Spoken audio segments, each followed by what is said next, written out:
Hello everyone, welcome back to our channel. जैसे कि आपको पता है DSSB TGT नेचुरल साइंस में बायोलॉजी में हमें टोटल 21 यूनिट्स दी गई है, जिसमें से 10 यूनिट आपको ग्रेजुएशन से करनी है और 11 यूनिट्स ऐसी है जो आपको NCERT से कवर करनी है। तो हमारी जो 10 यूनिट है जो हमें ग्रेजुएशन से कंप्लीट करनी है, उनमें से 6 यूनिट विद MCQ मैं आपको कंप्लीट करा चुकी हूँ। कौन कौन सी यूनिट थी वो? Sericulture, insect vector and disease, bone and cartilage, applied zoology, aquatic biology and immunology. इन सब के MCQ भी हम कंप्लीट कर चुके हैं।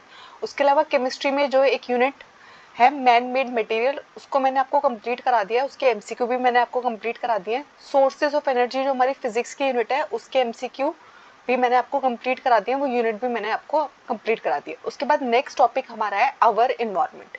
ठीक है, तो आवर इन्वायरमेंट में मैं ऑलरेडी 2 लेक्चर पोस्ट कर चुकी हूँ। ठीक है, तो कुछ ऐसे टॉपिक्स हैं जो हमारे 9th और 10th के NCERT की बुक में नहीं दिए हुए हैं। इनमें से कौन कौन से टॉपिक है वो? Oxygen demand, chemical oxygen demand, international standard of drinking water, processing of drinking water. ठीक है, उसके अलावा जो आपका एसिड रेन है, पार्टिकुलेट पॉल्यूटेंट्स है, smoke formation of photochemical smog है। ये जो सारे टॉपिक्स है ये हमारे 9th और 10th के NCERT में नहीं दिए हुए हैं। इससे पहले मैं इन्वायरमेंट के 2 लेक्चर अपलोड कर चुकी हूँ। आई होप उनको आपने देख लिया होगा। बाकी के जो हमारे सारे टॉपिक्स थे, biogeochemical cycle, soil pollution, atmosphere, ये सारे के सारे टॉपिक्स मैं आपको करा चुकी हूँ। ठीक है, आज हम हमारे बचे हुए टॉपिक कवर करेंगे। सो वाटर पोल्यूशन का मतलब क्या होता है? तो कोई भी अनडिजायरेबल सब्सटेंस अगर आपके वाटर बॉडी में ऐड हो गया, उसको हम क्या बुलाते हैं? वाटर पोल्यूशन बुलाते हैं। तो कोई भी अनडिजायरेबल सब्सटेंस का ऐड होना वाटर पोल्यूशन कहलाता है। डिजायरेबल सब्सटेंसेस का रिमूवल वाटर पोल्यूशन कहलाता है। और टेम्परेचर का चेंज हो जाना भी क्या कहलाता है? वाटर पोल्यूशन कहलाता है। उसके बाद हमारे वाटर पोल्यूशन के क्या क्या सोर्सेज हो सकते हैं? फर्टिलाइजर और पेस्टिसाइड, एनिमल वेस्ट, ये हमारे वाटर को पोल्यूट कर सकते हैं। आपके घर में से जितना भी गंदा पानी निकलता है, जितना भी सीवेज वेस्ट निकलता है, वो आपके पानी को पोल्यूट कर सकता है।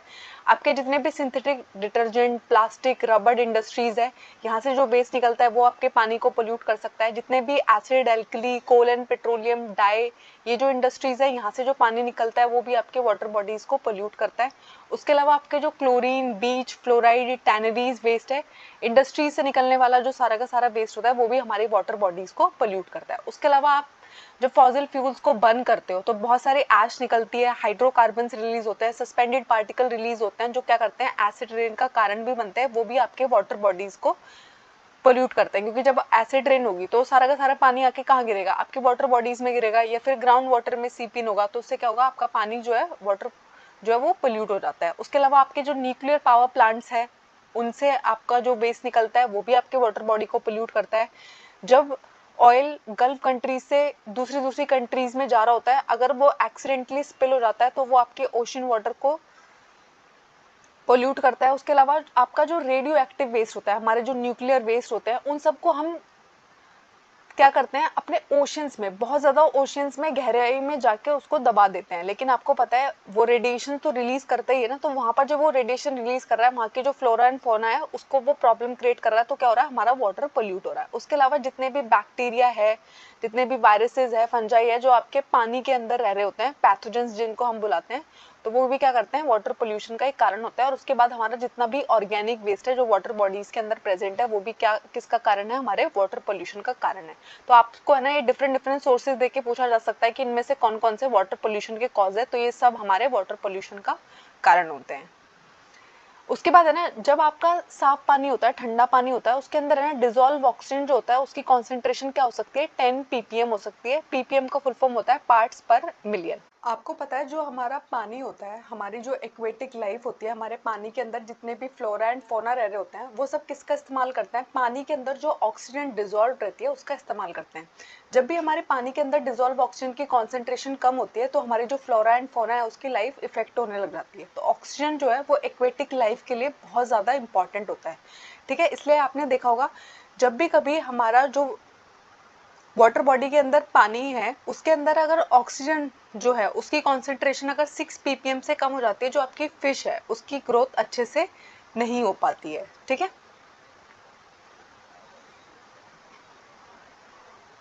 उसके बाद हमें दो टर्म पढ़ने हैं, एक है बीओडी और एक है सीओडी। तो बीओडी का फुल फॉर्म होता है बायोकेमिकल ऑक्सीजन डिमांड। तो हमारे वाटर बॉडी के अंदर जितना भी ऑर्गेनिक मैटर है, बैक्टीरिया अगर उसका ब्रेक डाउन करेंगे, जितना ऑक्सीजन उस बैक्टीरिया को रिक्वायर्ड होगा उस ऑर्गेनिक मैटर को ब्रेक डाउन करने के लिए, उसको हम क्या बुलाते हैं, बायोकेमिकल ऑक्सीजन डिमांड बुलाते हैं। ठीक है, तो यानी कि आपके पानी के अंदर कितना ऑर्गेनिक मैटर है, जब आप इसको मेजर करना चाहते हो तो आप क्या चेक करते हो, उसका बीओडी लेवल चेक करते हो। ठीक है, बीओडी लेवल चेक करने से आपको ये मालूम होता है कि जितनी भी गंदगी मेरे पानी में है, ऑर्गेनिक वेस्ट जितना भी है, उसको डिकम्पोज करने के लिए कितनी ऑक्सीजन रिक्वायर्ड होगी बैक्टीरिया के द्वारा। ठीक है, तो जो आपका क्लीन वाटर होता है उसकी जो बीओडी वैल्यू होती है वो लेस देन 5 ppm होती है। ठीक है, और हाईली पोल्यूटेड वाटर जो होता है उसकी बीओडी वैल्यू 70 ppm और उससे भी ज्यादा हो सकती है। यानी कि अगर आप बीओडी लेवल चेक कर रहे हैं तो जितनी कम बीओडी वैल्यू होगी उतना ही वो साफ पानी है। यानी कि अगर 5 ppm से कम आपकी बीओडी वैल्यू आ रही है, यानी कि आपका पानी जो है वो साफ है, फ्रेश वाटर है, उसको आप पीने के लिए इस्तेमाल कर सकते हो। अगर उसकी बीओडी वैल्यू बहुत हाई है, 17 ppm या उससे ज्यादा है, इसका मतलब है पानी बहुत ही ज्यादा गंदा है, उसके अंदर बहुत ज्यादा ऑर्गेनिक मैटर है और बैक्टीरिया को बहुत सारा ऑक्सीजन रिक्वायर्ड होगा उसको डिकम्पोज करने के लिए, उसको ब्रेक डाउन करने के लिए। तो हमारे पानी के अंदर जितना भी ऑर्गेनिक वेस्ट होता है उसको डिकम्पोज करने के लिए, उसे ब्रेक डाउन करने के लिए जितनी ऑक्सीजन रिक्वायर्ड है उसे हम क्या बुलाते हैं, बीओडी बुलाते हैं, बायोकेमिकल ऑक्सीजन डिमांड। उसके बाद दूसरी टर्म आती है सीओडी, इसका फुल फॉर्म होता है केमिकल ऑक्सीजन डिमांड। तो सीओडी का मतलब होता है अब कितनी ऑक्सीजन चाहिए, जितना भी ऑर्गेनिक मैटर प्रेजेंट है सीवेज के अंदर उसको ऑक्सीडाइज करने के लिए। इसके अंदर है ना हम टोटल ऑर्गेनिक मैटर को देखते हैं, यानी कि दो टाइप के मैटर हमारे पानी में हो सकते हैं, बायोडिग्रेडेबल एंड नॉन बायोडिग्रेडेबल। तो सिर्फ ऑर्गेनिक वेस्ट को जब हम देखते हैं तो हम बीओडी की बात कर रहे हैं, जब हम इनऑर्गेनिक वेस्ट और बाकी टाइप के वेस्ट को भी जब हम डिग्रेड करेंगे तो हम किसकी बात करते हैं, सीओडी की बात करते हैं। ठीक है, तो सीओडी होता है ऑक्सीजन रिक्वायरमेंट कितनी है टोटल ऑर्गेनिक मैटर को ऑक्सीडाइज करने के लिए। सीओडी की वैल्यू हमेशा है ना ज्यादा होगी as compared to BOD value, क्योंकि सीओडी के अंदर हम ज्यादा चीजें मेजर कर रहे हैं ना, तो बीओडी वैल्यू जो है वो कम आती है और सीओडी वैल्यू जो होती है वो हाई आती है। लेकिन अगर आपकी बीओडी वैल्यू बहुत हाई है तो इसका मतलब है आपके पानी जो है वो बहुत ज्यादा पोल्यूटेड है। 17 ppm एंड मोर जो होता है वो हाईली पोल्यूटेड वाटर होता है। 5 ppm से लेस अगर बीओडी वैल्यू है तो वो पानी कैसा है, साफ पानी है। उसके बाद हमें एक यूनिक टॉपिक दिया हुआ है जिसका नाम है international standard for drinking water. ठीक है, तो international standard for drinking water में हमें क्या चेक करना है कि कौन कौन से कंपाउंड हमारे पानी में प्रेजेंट हो सकते हैं और क्या उनकी लिमिट्स रहनी चाहिए। तो सबसे पहले हम देखेंगे फ्लोराइड को। ठीक है, तो जो सॉल्यूबल फ्लोराइड होता है वो आपके ड्रिंकिंग वाटर के अंदर प्रेजेंट रहता है। अगर वो 1 ppm तक है तो ये बिल्कुल ठीक है, इसमें कोई प्रॉब्लम नहीं है। अगर आपके पीने वाले पानी के अंदर फ्लोराइड की कॉन्सेंट्रेशन 1 ppm से भी कम है तो आपके दांत खराब होने लग जाते हैं। ठीक है, तो आपके जो दांत है वो खराब होने लग जाते हैं। अगर 2 ppm से ज्यादा है तो आपको ब्राउन मॉटलिंग ऑफ टीथ होने लगती है, आपके जो दांत है वो ब्राउन ब्राउन होने लग जाते हैं, खराब होके बाहर निकले। कुछ लोगों के दांत आपने देखोगे बहुत अजीब से लगते हैं। ठीक है, तो किसकी वजह से होते हैं, क्योंकि जो फ्लोरीन की कॉन्सेंट्रेशन है वो कितनी है, 2 ppm से हाई हो रखी है, तो उसको हम क्या बुलाते हैं, 2 ppm से हाई अगर फ्लोरीन कॉन्सेंट्रेशन है हमारे पीने वाले पानी में तो ब्राउन मॉटलिंग होने लग जाती है टीथ की। ठीक है, तो एक्सेसिव फ्लोराइड अगर है, 10 ppm से भी ज्यादा फ्लोराइड अगर पीने वाले पानी में आपके है तो आपके जो बोन्स है, आपके जो टीथ है उन पर अच्छा इफेक्ट नहीं होता है, बहुत ही बुरा इफेक्ट होता है, बहुत ही हार्मफुल इफेक्ट होता है। आपके फ्लोराइड आयन क्या करते हैं, आपका जो दांत है वो किससे बने हुए हैं, हम क्या कहते हैं, टूथ एनिमल से बना हुआ है ना, तो टूथ एनिमल को है ना ये और भी स्ट्रॉन्ग हार्ड बना देते हैं, फ्लोरापेटाइट बना देते हैं ये उसको। ठीक है, तो फ्लोरापेटाइट जो कंपाउंड होता है वो बहुत ही हार्ड होता है और हमारे टीथ को प्रोटेक्ट कर रहा होता है। लेकिन अगर फ्लोराइड की कॉन्सेंट्रेशन बहुत ज्यादा बढ़ जाएगी तो क्या होगा, ये हमारे लिए प्रॉब्लम कॉज करेगा। और कौन सी प्रॉब्लम हो जाएगी हमें, ब्राउन मॉटलिंग ऑफ टीथ। ठीक है, उसके बाद आता है लेड। ठीक है, तो हमारे पानी के अंदर है ना लेड कंटेमिनेट कैसे होता है, मोस्टली जब हम अपने पानी को ट्रांसपोर्ट कर रहे होते हैं तो लेड पाइप का हम इस्तेमाल करते थे ट्रांसपोर्टेशन के टाइम पे। ठीक है, तो एक कॉन्सेंट्रेशन जो हमारे पानी के अंदर लेड की हो सकती है वो है, अपर लिमिट जो है वो 50 ppm है। ठीक है, 15 ppb तक अगर लेड है आपके उसमें तो कोई प्रॉब्लम नहीं है। लेकिन अगर इससे हाई पानी, अगर इससे हाई लेड आपके पीने वाले पानी के अंदर है तो क्या हो सकता है, आपकी किडनी डैमेज हो सकती है, आपका लिवर डैमेज हो सकता है, आपका जो पूरा रिप्रोडक्टिव सिस्टम है वो डैमेज हो सकता है। यानी कि अगर आपके पीने वाले पानी के अंदर 50 ppb से हाई वैल्यू है लेड की तो क्या होगा, आपकी किडनी के लिए अच्छा नहीं होगा, आपके लिवर के लिए अच्छा नहीं होगा, आपके रिप्रोडक्टिव सिस्टम के लिए अच्छा नहीं होगा। उसके बाद आता है हमारे सल्फेट।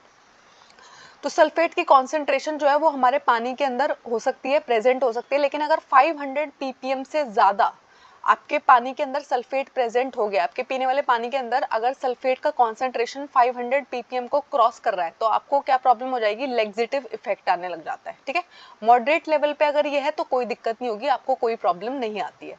उसके बाद आता है हमारा नाइट्रेट।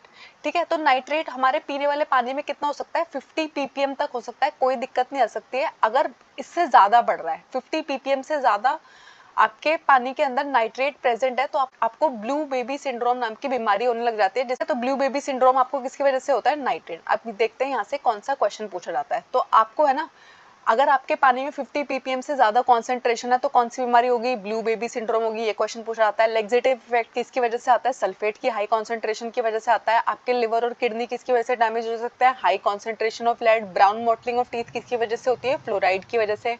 अगर आपके पानी के अंदर कैडमियम मिक्स है तो आपको कौन सी बीमारी हो जाएगी, इटाई इटाई हो जाएगी। अगर आपके पानी के अंदर मरकरी की कॉन्सेंट्रेशन हाई हो गई है तो आपको मीनामाटा नाम की बीमारी हो जाएगी। एक्चुअली ये सारे टॉपिक जो पूछे जाते हैं वो अवर इन्वायरमेंट टॉपिक से पूछे जाते हैं। हम इस टॉपिक को इग्नोर कर देते हैं तो हमें मालूम नहीं होता कि ये क्वेश्चन कहाँ से पूछा गया। अवर इन्वायरमेंट के international standard for drinking water से ये क्वेश्चन आते हैं। उसके बाद आता है हमारा एटमॉस्फेयर। तो जो भी एयर का ब्लैंकेट हमारे प्लैनेट को सराउंड कर रहा है उसको हम क्या बुलाते हैं, एटमॉस्फेयर बुलाते हैं। आपको पता है अर्थ के पास एटमॉस्फेयर प्रेजेंट है। ठीक है, तो यहाँ पर कौन कौन सी गैसेस प्रेजेंट है, नाइट्रोजन 78% सबसे अबंडेंट गैस है। यहाँ से पहले तो क्वेश्चन तो यही पूछा जाता है कि सबसे अबंडेंट गैस कौन सी है, नाइट्रोजन है। उसके बाद ऑक्सीजन जो है वो 21% है, आर्गन जो है वो 0.93% है, कार्बन डाइऑक्साइड जो है वो 0.03% है, और जो बाकी की सारी गैसेस बच गई वो किसके अंदर आती है, 0.04%।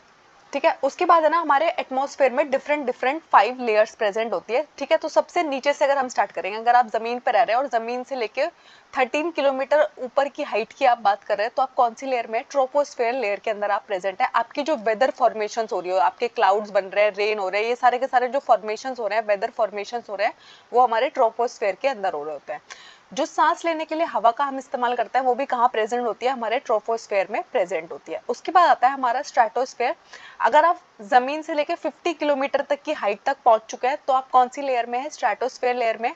आपकी जो ओजोन गैस होती है, ओजोन गैस का फंक्शन क्या होता है, मैंने आपको पहले जो इन्वायरमेंट के 2 लेक्चर में आपको करा चुकी हूँ उसमें मैंने आपको बताया था कि जो ओजोन गैस होती है उसका फॉर्मूला होता है O3। उसका काम होता है सूरज से जो हार्मफुल रेडिएशंस आ रही है, अल्ट्रावायलेट रेडिएशन आ रही है, उनको हमारी अर्थ पे आने से रोकती है हमारी ओजोन गैस। तो वो कहाँ पर प्रेजेंट होती है, मेजरली हमारी गैस जो प्रेजेंट होती है वो स्ट्रेटोस्फेयर में प्रेजेंट होती है। और जो हमारे एरोप्लेन फ्लाई करते हैं, अगर आप कभी भी एरोप्लेन में बैठे हो तो आपको लग रहा होगा आप पता नहीं कितने ऊपर पहुंच गए, तो आप कौन सी लेयर तक पहुंच गए हो, आप अराउंड सिर्फ स्ट्रेटोस्फेयर तक ही पहुंच पाए हो। आपका एरोप्लेन कौन सी लेयर में फ्लाई करता है, स्ट्रेटोस्फेयर लेयर में फ्लाई करता है। उसके बाद आती है हमारी मीजोस्फेयर। अगर आप 80 किलोमीटर तक की हाइट तक है तो आप मीजोस्फेयर लेयर में, आपके जितने भी उल्का पिंड आते हैं जिनको हम मेटेरॉइड बुलाते हैं वो इस लेयर में आके बर्न अप हो जाते हैं। ठीक है, तो M4 मीजोस्फेयर, M4 मेटेरॉइड, इसको आप ऐसे याद रख सकते हो। उसके बाद आती है हमारी थर्मोस्फेयर। तो 80 to 400 किलोमीटर की हाइट पर अगर आप हो तो आप है ना कौन सी लेयर में हो, थर्मोस्फेयर लेयर में हो। और आपके जितने भी रेडियो ट्रांसमिशन हो रहे हैं, आपने देखा ना रेडियो ट्रांसमिशन जितना भी हम इस्तेमाल करते हैं, हमारी रेडियो के थ्रू जो कम्युनिकेशन आप सुन पाते हो वो किस वजह से सुन पाते हो, रेडियो ट्रांसमिशन की वजह से सुन पाते हो। और उसमें हमारी कौन सी लेयर रोल प्ले करती है, हमारी थर्मोस्फेयर रोल प्ले करती है। ठीक है, उसके बाद आती है हमारी एक्सोस्फेयर, जो सबसे ऊपर वाली लेयर है, 400 किलोमीटर के ऊपर जो हमारी लेयर है उसको हम एक्सोस्फेयर बुलाते हैं। यहाँ पर कुछ लाइट गैसेस आती रहती हैं। कौन कौन सी गैस है वो, हाइड्रोजन एंड हीलियम। तो आपको इन लेयर्स के नाम मालूम होना चाहिए, कौन सी लेयर किस हाइट पर प्रेजेंट रहती है ये मालूम होना चाहिए, और कौन सी लेयर का कौन सा फंक्शन है ये आपको मालूम होना चाहिए।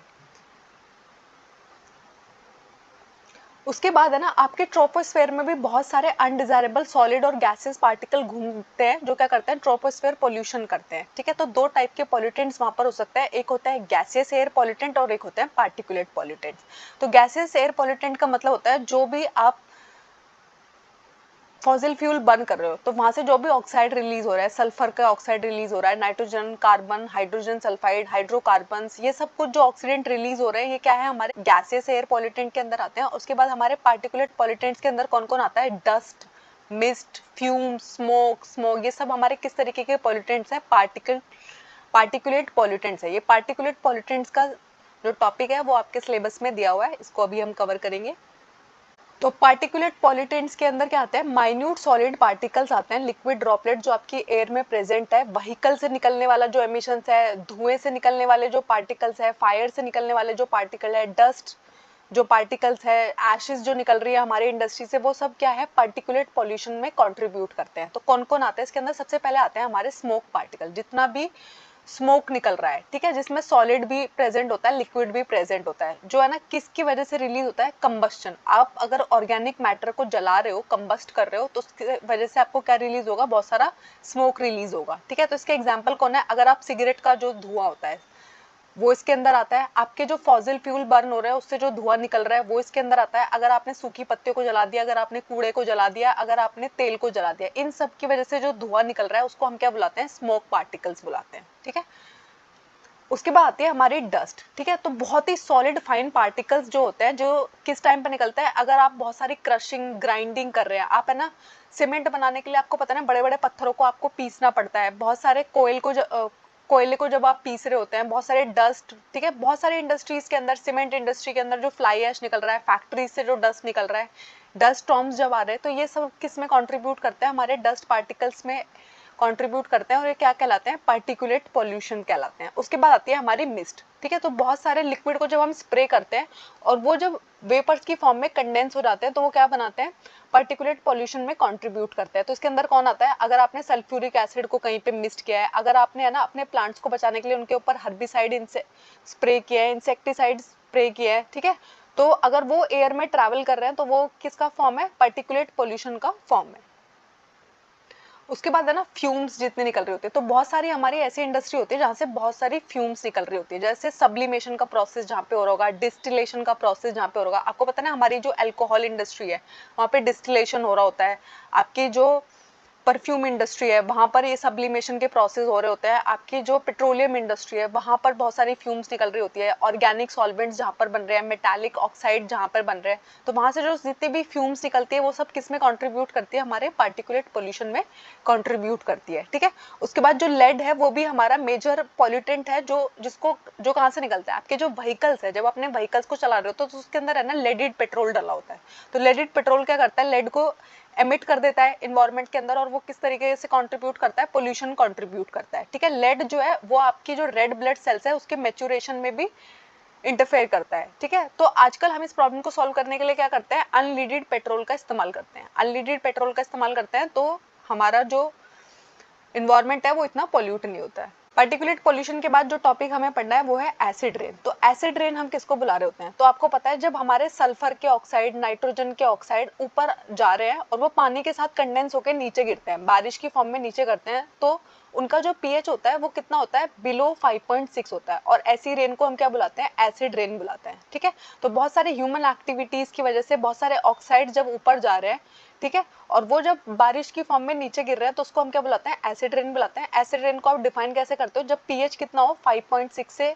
कम होता है किसी भी रेन का, तो उसको हम क्या बुलाते हैं, एसिड रेन बुलाते हैं। एसिड रेन के अंदर 3 एसिड्स प्रेजेंट होते हैं, sulphuric acid, nitric acid and carbonic acid. तो आपके एसिड रेन के अंदर कौन से एसिड प्रेजेंट होते हैं ये आपसे पूछ लिया जाता है। आपके एसिड रेन का पीएच क्या होता है, बिलो 5.6 होता है, ये आपसे पूछ लिया जाता है, ठीक है। और किसकी वजह से होता है, आप जितने भी ऑक्साइड्स रिलीज कर रहे हो, आपके ऑटोमोबाइल व्हीकल, आपके फॉसिल फ्यूल के जलने की वजह से जितने भी ऑक्साइड ऊपर हवा में जा रहे हैं वो पानी के साथ रिएक्ट करके जब बारिश की फॉर्म में नीचे गिर रहे हैं तो क्या बना रहे हैं, एसिड रेन। तो हमारा नेक्स्ट टॉपिक है स्मोक। तो स्मोक क्या होता है, हमारी स्मोक जो है वो कैसे बनी होती है, 2 वर्ड से मिलकर बनी है। तो जब धुआं जो है वो फॉग के साथ मिल जाता है, स्मोक प्लस फॉग क्या बनाते हैं, स्मोक बनाते हैं, ठीक है। तो हमारी जो स्मोक होती है वो 2 टाइप की होती है, एक होती है क्लासिकल स्मोक और एक होती है फोटोकेमिकल स्मोक, ठीक है। तो क्लासिकल स्मोक क्या होती है, जहाँ पे बहुत ही ठंडा मौसम रहता है, ह्यूमिड मौसम रहता है, वहाँ पे हमारी क्लासिकल स्मोक देखने को मिलती है, और जहाँ पे बहुत ही गर्मी रहती है, ड्राई मौसम है, वार्म मौसम है, बहुत ज्यादा धूप निकली होती है, वहाँ पे हमारी फोटोकेमिकल स्मोक देखने को मिलती है, ठीक है। तो अगर बहुत सारा smoke, fog, sulphur dioxide gas ये आपस में मिक्स कर रहे हैं तो ये कौन सी टाइप का स्मोक बनाएंगे, क्लासिकल स्मोक बनाएंगे, ठीक है। और ये है ना रिड्यूसिंग मिक्सचर है, तो इसको हम है ना रिड्यूसिंग स्मोक भी कहते हैं। हमारी क्लासिकल स्मोक का एक दूसरा नाम क्या हो सकता है, रिड्यूसिंग स्मोक भी हो सकता है। उसके बाद आती है हमारी फोटोकेमिकल स्मोक, ठीक है। तो जब है ना आपके अनसैचुरेटेड हाइड्रोकार्बन्स के ऊपर जो सनलाइट का इफेक्ट आता है, आपके नाइट्रोजन ऑक्साइड जो ऑटोमोबाइल्स और फैक्ट्री से जितना भी नाइट्रोजन ऑक्साइड आपका रिलीज हो रहा है वो किस में कंट्रीब्यूट करता है, फोटोकेमिकल स्मोक में कंट्रीब्यूट करता है, ठीक है। यहाँ पर है ना ऑक्सीडाइजिंग एजेंट ज्यादा है, तो इसको हम कौन सी स्मोक कहते हैं, ऑक्सीडाइजिंग स्मोक कहते हैं। आपसे एक मार्क में पूछा जा सकता है कि आपकी रिड्यूसिंग स्मोक कौन सी है, क्लासिकल स्मोक है, आपकी ऑक्सीडाइजिंग स्मोक कौन सी है, फोटोकेमिकल स्मोक है, ठीक है। उसके बाद है ना नाइट्रोजन डाइऑक्साइड जो है NO2 जो है वो एक ब्राउन गैस है, और अगर उसकी कॉन्सेंट्रेशन बहुत ज्यादा बढ़ जाती है तो वो आपको हेज क्रिएट करती है, आपको है ना बहुत सारी जलन हो रही होती है, दिक्कत हो रही होती है, ठीक है, किसकी वजह से, NO2 गैस की वजह से। उसके बाद हमारी जो ओजोन है, मैंने आपको पहले ही बताया कि ओजोन कैसी गैस है, O3 को हम क्या बुलाते हैं, ओजोन बुलाते हैं। ये हाईली टॉक्सिक होती है, पॉइजनस होती है, और जब ये NO2 के साथ रिएक्ट कर जाती है तो ये दोनों के दोनों कैसे एजेंट थे, स्ट्रॉन्ग ऑक्सीडाइजिंग एजेंट थे। तो ये अनबर्ट हाइड्रोकार्बन के साथ जब रिएक्ट करते हैं तो ये क्या बना देते हैं, फॉर्मेल्डिहाइड बना देते हैं, पेन बना देते हैं, ठीक है, जो हमारे कैसे प्रिकर्सर है, सेकेंडरी प्रिकर्सर्स है, ठीक है। अब हम फोटोकेमिकल स्मोक को कंट्रोल कैसे कर सकते हैं, ठीक है। तो इसके लिए हमें क्या करना चाहिए, सबसे पहले जो हमारे प्राइमरी प्रिकर्सर है जैसे कि NO2 है, हाइड्रोकार्बन्स है, हमारी ओजोन है, उनको हमें कंट्रोल करना चाहिए। फिर उसके बाद है ना ओजोन और NO2 जब मिल जाएंगे वो क्या बनाएंगे, पैन बनाएंगे, सेकेंडरी प्रिकर्सर बनाएंगे। अगर हम अपने प्राइमरी प्रिकर्सर और सेकेंडरी प्रिकर्सर को बनने ही ना दें तो फोटोकेमिकल स्मोक अपने आप ऑटोमेटिकली स्टॉप हो जाएगा। आप प्राइमरी को नहीं बनने दोगे तो सेकेंडरी तो बनेगा ही नहीं, ठीक है। उसके बाद दूसरा तरीका क्या होता है, आपके ऑटोमोबाइल से जो एमिशंस हो रहे होते हैं वो बहुत ही ज्यादा हार्मफुल होते हैं, तो आपको है ना अपने ऑटोमोबाइल्स में क्या लगा के रखना चाहिए, कैटालिटिक कन्वर्टर लगा के रखना चाहिए। कैटालिटिक कन्वर्टर्स क्या करते हैं, आपके व्हीकल एमिशंस में जितना भी नाइट्रोजन ऑक्साइड होगा, हाइड्रोकार्बन्स रिलीज होने वाले हैं, उनको ये प्रिवेंट कर देता है। तो आपके ऑटोमोबाइल्स में अगर कैटालिटिक कन्वर्टर लगा होता है तो बहुत सारा जो नाइट्रोजन ऑक्साइड रिलीज होता, एटमॉस्फेयर के अंदर हाइड्रोकार्बन रिलीज होता, वो अब रिलीज ही नहीं हो पाएगा। तीसरा तरीका क्या होता है, कुछ ऐसे प्लांट्स होते हैं, पाइनस, जूनिपर्स, ठीक है, विटिस, ये सारे कैसे प्लांट स्पीसीज है, ये है ना नाइट्रोजन ऑक्साइड को मेटाबोलाइज कर लेते हैं। आपको पता है ना बहुत सारे प्लांट्स को हम क्या बोलते हैं कि हमारी पोल्यूशन कंट्रोल में हेल्प करते हैं। जैसे कि सोचो एक पूरा का पूरा ऐसा रास्ता है जहाँ पे ना बहुत सारे व्हीकल चल के जा रहे हैं, अगर हमने उसकी साइड पे ना जूनिपर्स लगा दिए, बहुत सारा पाइनस ग्रो कर दिया वहां पर, तो क्या होगा, वो जितना भी वहां पर नाइट्रोजन ऑक्साइड रिलीज हो रहा होगा उसको है ना वो प्लांट अपने मेटाबॉलिज्म के अंदर इस्तेमाल कर लेगा, और अब हमारा जो इन्वायरमेंट है वो क्लीन रहेगा। तो ये हमारे तरीके होते हैं फोटोकेमिकल स्मोक को कंट्रोल करने के। आपको पहले प्राइमरी और सेकेंडरी प्रिकर्सर को कंट्रोल करना है। उसके अलावा आपके ऑटोमोबाइल्स के अंदर हमेशा क्या लगा होना चाहिए, कैटालिटिक कन्वर्टर्स लगे होने चाहिए। उसके अलावा आपको ऐसे प्लांट्स को अपने जहाँ पर बहुत सारे व्हीकल चलते हैं वहाँ पे आपको ऐसे प्लांट्स ग्रो करने चाहिए जो किसको मेटाबोलाइज कर सकते हैं, नाइट्रोजन ऑक्साइड्स को मेटाबोलाइज कर सकते हैं। क्या होता है, सॉइल पोल्यूशन क्या होता है, तो अगर आपकी सॉइल के अंदर है ना अनडिजायरेबल सब्सटेंसेस ऐड हो रहे हैं, ठीक है, इंसेक्टिसाइड ऐड हो रहा है, बहुत सारा पेस्टिसाइड ऐड हो रहा है, बहुत सारा हर्बिसाइड ऐड हो रहा है, तो इसको हम क्या बुलाते हैं, सॉइल पोल्यूशन बुलाते हैं। पेस्टिसाइड के अंदर कौन आता है, DDT जो नॉन बायोडिग्रेडेबल है और पर्सिस्टेंट ऑर्गेनिक पॉल्यूटेंट है, उसके अलावा एल्ड्रिन और डाइएल्ड्रिन। फिर हमारे कुछ हर्बिसाइड प्रेजेंट होते हैं, सोडियम क्लोरेट, सोडियम आर्सेनेट और बहुत सारे अदर, और ये सब क्या कर सकते हैं, बर्थ डिफेक्ट को कॉज कर सकते हैं। उसके बाद आता है इन्वायरमेंटल पोल्यूशन को कंट्रोल करने की हमारी स्ट्रैटेजीज क्या होता है। तो सबसे पहले हमें अपने वेस्ट को मैनेज करना चाहिए। तो आपको पता है हमारे घर में ना अलग अलग टाइप का कूड़ा निकलता है, उनमें से बहुत सारा कूड़ा ऐसा होता है जो बायोडिग्रेडेबल होता है, बहुत सारा वेस्ट ऐसा होता है जो नॉन बायोडिग्रेडेबल होता है। हमारी जो मेडिकल इंडस्ट्री है वहाँ पे बहुत सारा वेस्ट ऐसा होता है जिसको हम ऐसे डायरेक्टली डिस्पोज ऑफ नहीं कर सकते। हमारी एग्रीकल्चर और इंडस्ट्रियल से भी ऐसा बहुत सारा वेस्ट निकल सकता है जिसको हम डायरेक्टली ऐसे ही डिस्पोज ऑफ नहीं कर सकते। तो हमें है ना पहले अपने वेस्ट को सही से मैनेज करना है, ठीक है, इम्प्रॉपर डिस्पोजल नहीं करना है उसका, क्योंकि आप जब हम इम्प्रॉपर डिस्पोजल कर देते हैं, कहीं पे भी आपने बहुत सारी सिरिंज डाल दी, सोचो उसके साथ कोई बच्चा गलती से खेलने लगा है, कोई एनिमल खेलने लगा, तो बहुत सारी बीमारियां उसको ट्रांसमिट हो सकती है। तो आपको है ना अपने वेस्ट को पहले अच्छे से सेग्रीगेट करना है और उसको इस तरीके से डिस्पोज ऑफ करना है ताकि वो दूसरे के लिए या फिर हमारे नेचर के लिए, इन्वायरमेंट के लिए हार्मफुल साबित ना हो। तो आपको अपने वेस्ट को जब आप कलेक्ट करते हो तो आपको उसे सेग्रीगेट करना चाहिए। आपको पता है हमें दो टाइप के बिन्स दिए जाते हैं, एक होता है हमारा ग्रीन बिन और एक होता है ब्लू बिन। तो हमारा जितना भी कंपोस्ट होने वाला कूड़ा होता है, बायोडिग्रेडेबल वेस्ट होता है, वो हमें ग्रीन बिन में डालना चाहिए। बाकी का जो हमारा वेस्ट होता है उसको हम दूसरे वाले बिन में डाल सकते हैं, ठीक है। जब आप उसे इस तरीके से करोगे तो जो हमारे क्लीनिंग वाले लोग होते हैं उनके लिए बहुत आसान हो जाता है, ठीक है। और फिर आपको उसे अच्छे से डिस्पोज कर देना है, आपको ये देखना है कि वो किसी को भी नुकसान ना पहुंचाए और हमारे इन्वायरमेंट में भी कोई पोल्यूशन ना हो रहा हो। उसके बाद कुछ फैक्ट्स हमें देखने हैं। हमारी जो एसिड रेन होती है उसका पीएच क्या होता है, बिलो 5.6 होता है। हमारे फ्रेश वाटर का बीओडी कितना होता है, लेस देन 5 ppm हो सकता है। बीओडी का फुल फॉर्म होता है बायोकेमिकल ऑक्सीजन डिमांड, सीओडी का फुल फॉर्म होता है chemical oxygen demand. Highly polluted water का बीओडी क्या हो सकता है, 17 ppm या इससे भी ज्यादा। फ्लोराइड की कॉन्सेंट्रेशन अगर 2 ppm से ज्यादा हो जाएगी तो क्या होगा, आपको ब्राउन मॉटलिंग ऑफ टीथ की प्रॉब्लम हो जाएगी। अगर लेड का कॉन्सेंट्रेशन बहुत हाई हो जाएगा तो आपको किडनी प्रॉब्लम आ सकती है, आपका लिवर खराब हो सकता है, आपका रिप्रोडक्टिव सिस्टम खराब हो सकता है। उसके बाद है ना, अगर सल्फेट की कॉन्सेंट्रेशन बढ़ जाएगी तो लेग्जेटिव इफेक्ट आ सकता है। नाइट्रेट की कॉन्सेंट्रेशन अगर बढ़ जाती है तो आपको ब्लू बेबी सिंड्रोम हो सकता है, ठीक है। उसके अलावा आपके पेस्टिसाइड के एग्जाम्पल कौन है, डीडीटी, एल्ड्रिन एंड डायल्ड्रिन। और हर्बिसाइड के एग्जाम्पल कौन है, sodium chlorate and sodium arsenate. इसी के साथ हमारा अवर इन्वायरमेंट का जो यूनिट है वो कंप्लीट हो गया है। अवर इन्वायरमेंट के मैंने टोटल 3 लेक्चर्स अपलोड किया है, जिसमें से मैंने आपको 9th और 10th की एनसीईआरटी की और उसके कुछ जो टॉपिक्स बच गए थे वो मैंने आपको आज कवर करा दिए। इसी के साथ हमारा अवर इन्वायरमेंट कंप्लीट हो गया है। अब हम इसके एमसीक्यू कवर करेंगे। Thank you. आई होप इस टॉपिक में आपको कोई डाउट नहीं है। अगर कोई डाउट है मुझे कमेंट्स में ज़रूर बताइएगा। हमारे चैनल को लाइक कीजिएगा, शेयर कीजिएगा, सब्सक्राइब कीजिएगा।